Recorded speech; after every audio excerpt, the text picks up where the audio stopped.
Texas. In the year 1823, it wasn't a place on a map so much as it was a line in the sand.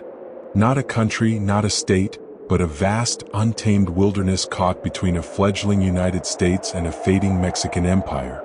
It was a land of promise, yes. But first and foremost, it was a land of pure, unadulterated chaos. Damn. Here we go again.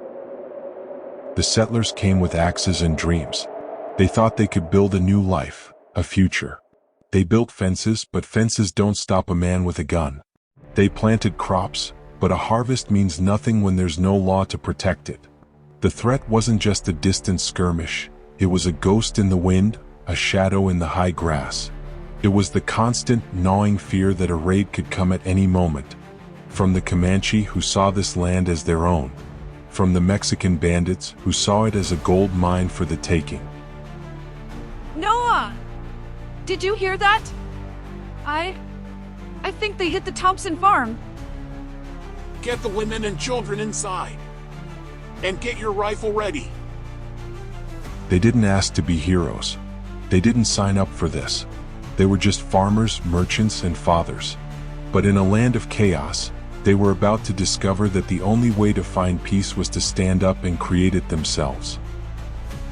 Stephen F. Austin knew what every settler knew in their bones: you can't build a society on fear. You need a foundation of order. And so he made a call, a desperate one. He asked for volunteers. Not a formal army, not a posse of bounty hunters, but a group of men who would ride the frontier, a new kind of lawmen, rangers.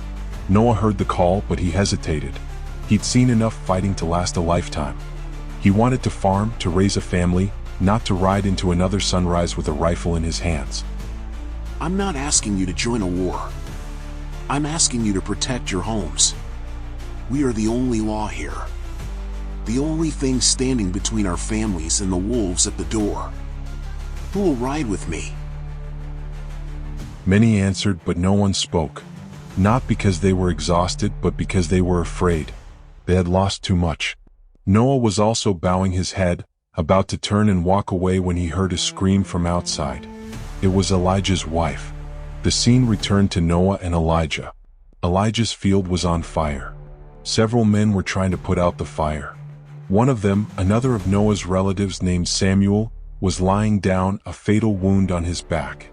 Noah knelt down beside him. Samuel, who did this? Bandits from the south. They took everything, even the children.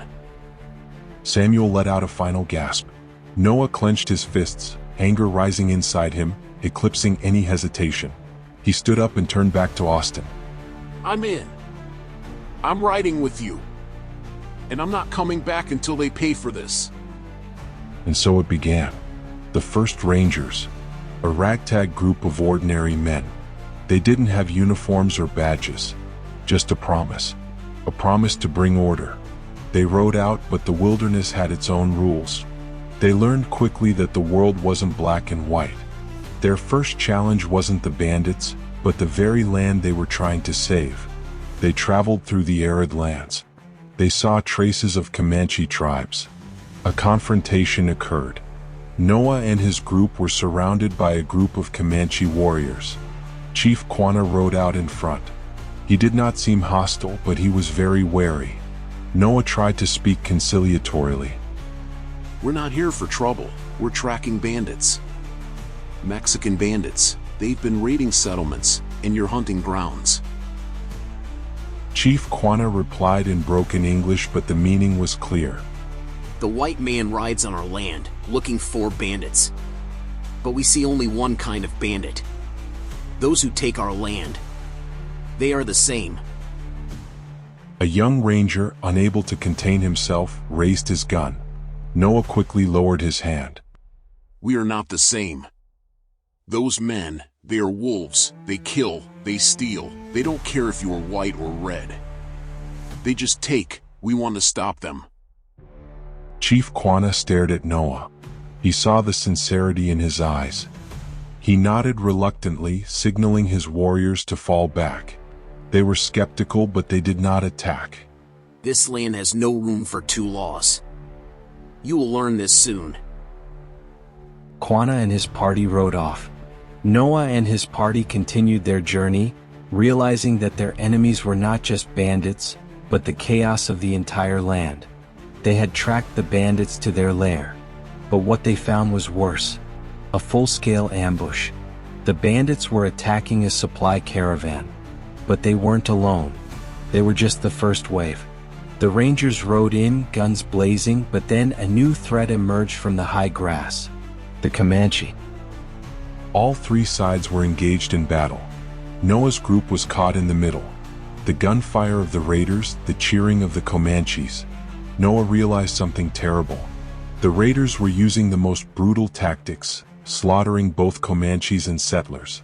Amidst the smoke and gunfire, Noah saw Quanah fighting a raider. The twist happened. Quanah wasn't attacking the convoy, he was just trying to block the bandits' path. Noah shouted, his voice cracking with tension. They're not after the caravan. They're trying to cut them off. They're trying to trap them. Noah realized that this was not a three-way war. It was a conspiracy. The bandits had set a huge trap, trying to kill the Comanche and the settlers. Noah saw an opportunity to restore order. He saw Quanah fighting alone with an armed bandit. Noah didn't think, he raised his gun but aimed not at Quanah but at the bandit. He fired and the bandit fell. The sound of that single shot cut through the chaos. It wasn't an act of aggression. It was a choice. A choice to see beyond the fear, beyond the labels of settler and Comanche, and to see a shared enemy. Quanah looked at Noah, his eyes wide with surprise. Noah lowered his gun, held out his hand, a gesture of peace. Quanah nodded, a slow but powerful nod. He gave a command in his own language.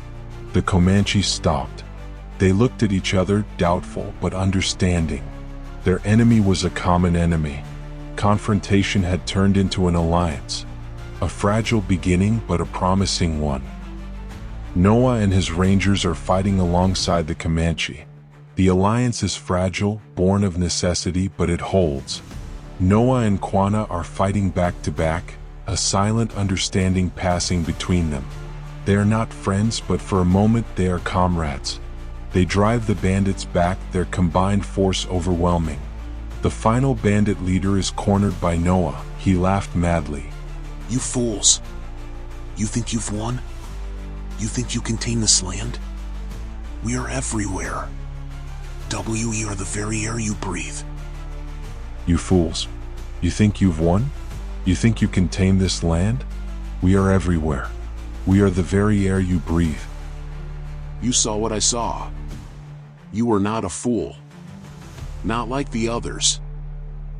You saw what I saw. You are not a fool. Not like the others.